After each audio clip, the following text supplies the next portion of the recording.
I've been meaning to make a vlog about singing, and I think today's the day to make that one. I guess I'll start with the singing thing by saying that I rekindled my passion for singing this year after taking a couple of years off, and I'm really glad I did that. But what I noticed or came to realize as I've been taking voice lessons again and just working on all different kinds of material, kind of not knowing exactly what I'm going to do with all of this. Actually, I sang at a wedding with my dad in October for our very good family friends. Their daughter got married, and I was really scared to do it because I hadn't sung in public since the hair fire. And not only that, I was asked to sing Ave Maria and the prayer. So Ave Maria for me was a big challenge because though I used to be a soprano, you can't really used to be a soprano, you either are or you aren't, but I used to rely solely on my soprano when I was in high school. And then when I got to college, I realized that people weren't really looking for me to sing like that, if that makes any sense. So I really stopped singing like that. What I find interesting about this whole thing is that when I was in high school, singing was so important to me. So I sort of stumbled upon a strong belt voice when I was in high school. It did not really flourish until I was in college. I think that's interesting because I know I mentioned in my college video that when I got there I really felt that there was room for me to be black and that I didn't need to distance myself from that because that was no longer going to just be the normal thing around me. I don't know when it finally hit me that people were going to expect me to have some big belty voice just because of the way that I look, but it didn't take me long to figure it out. So I have the soprano voice, but I kind of realized that I needed to put it away because nobody was going to be looking to use that from me. And I worked on that belt, and I don't have a gospel belt.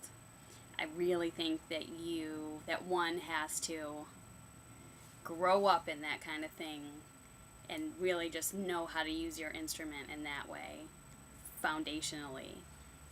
And I don't have that. I can do a pretty good imitation of it, but I think it's kind of offensive. I have now, in hindsight,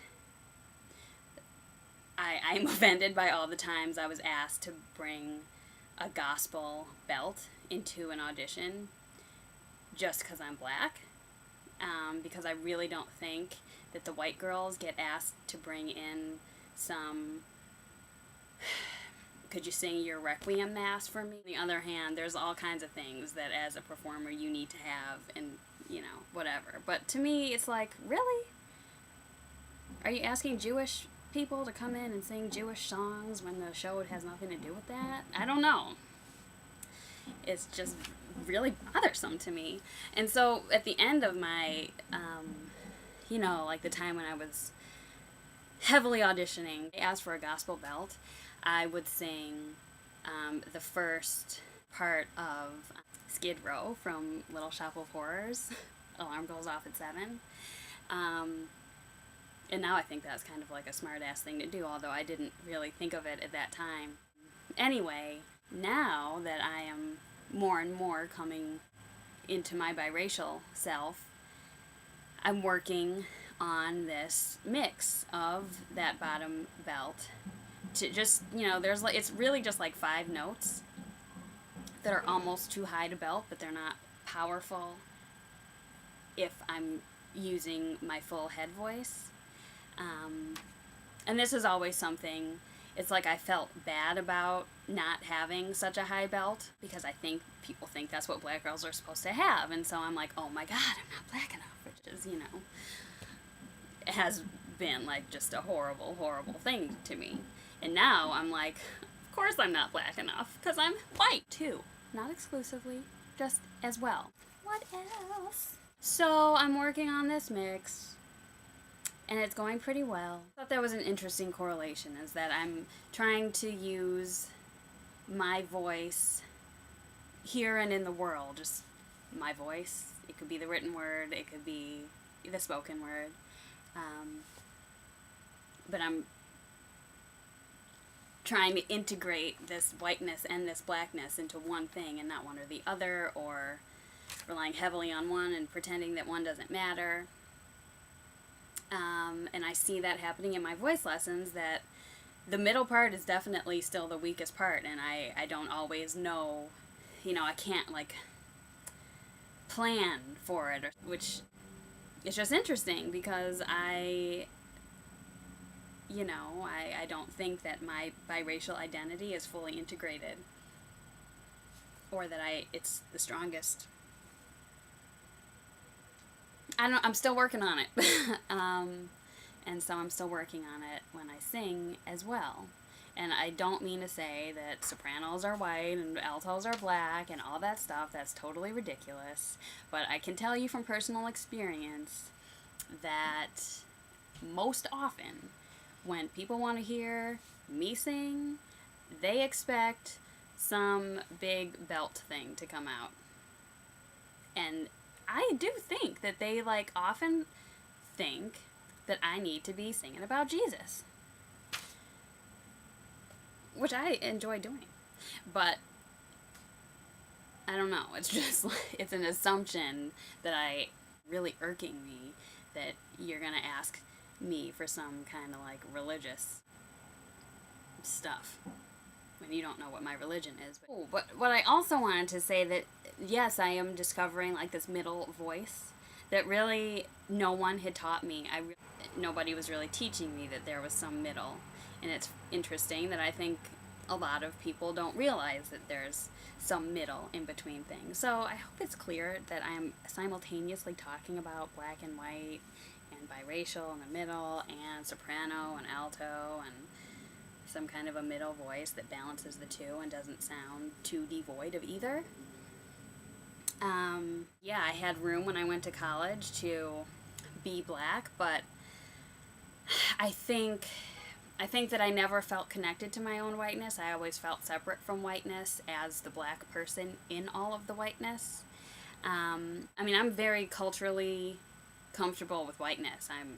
My cultural reference point is more white, but I always felt bad about that, it shouldn't be, because I'm not white. And now I'm trying to integrate whiteness into my blackness, which I was afraid was not black enough. So I never really felt totally black, but I never thought of myself as white. And I still don't think of myself as white, because I do think that there's something about others' perceptions of you, whatever, that it does mean something, that when I go outside, people see me as black. It matters much more what I say I am.